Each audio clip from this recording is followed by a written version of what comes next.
This is the number one question that my students ask me is how do I get rid of performance anxiety and nerves? So there's 5 things that you need to focus on. The first one is going to be physicality, being actually relaxed and grounded and literally feeling your feet on the ground and your shoulders down and your neck nice and relaxed too. The second tip, you're not going to like this, but it is preparation and rehearsal. So you want to prepare and rehearse to the point where you are more than familiar and comfortable with the notes, with the rhythms, and you have a really, really good idea of how you're going to emote the song and how you're going to perform. It's kind of like studying for a test. It's like the more that you prepare for the test, the least nervous and scared you're going to be for actually taking the test when you wake up on test day. Number 3 is going to be focusing on the emotion of the song and what it is about. I get so bogged down in the logistics of singing of like, I need to be perfect and I need to make sure that like my technique is great and all those things. And yes, they are really important, but we need to make sure that we're not losing sight of what we are actually doing here and what our job is,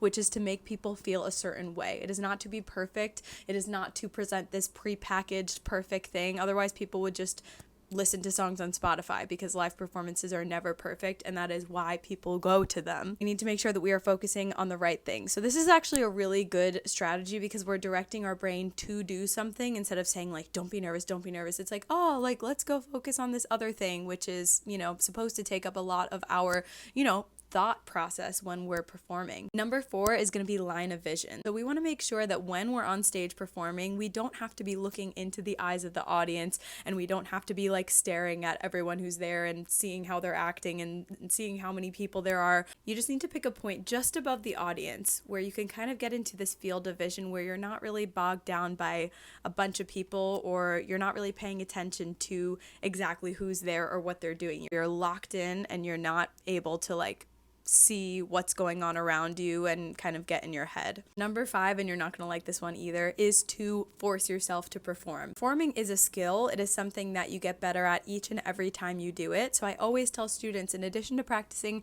scales, in addition to practicing your songs and memorizing lyrics and doing all these things, it is so important to actually get on a stage and practice the skill of performing, whether it's a stage, whether it's an open mic, whether it's a choir, whether it's performing for friends and family, just any way, whether it's filming a video on TikTok, that is going to really help you build the skill of performing. I promise it gets easier every single time you do it. Only when I was doing 6 days of shows back to back in a row was when I really just didn't even faze me anymore getting on stage. This is your sign to do it, to do the thing, get on stage, and if you need help or want to find a community where you are singing in front of other singers, I have a new beginner singer community that's super encouraging, and it also gives you an opportunity to sing for other people from the comfort of your own home.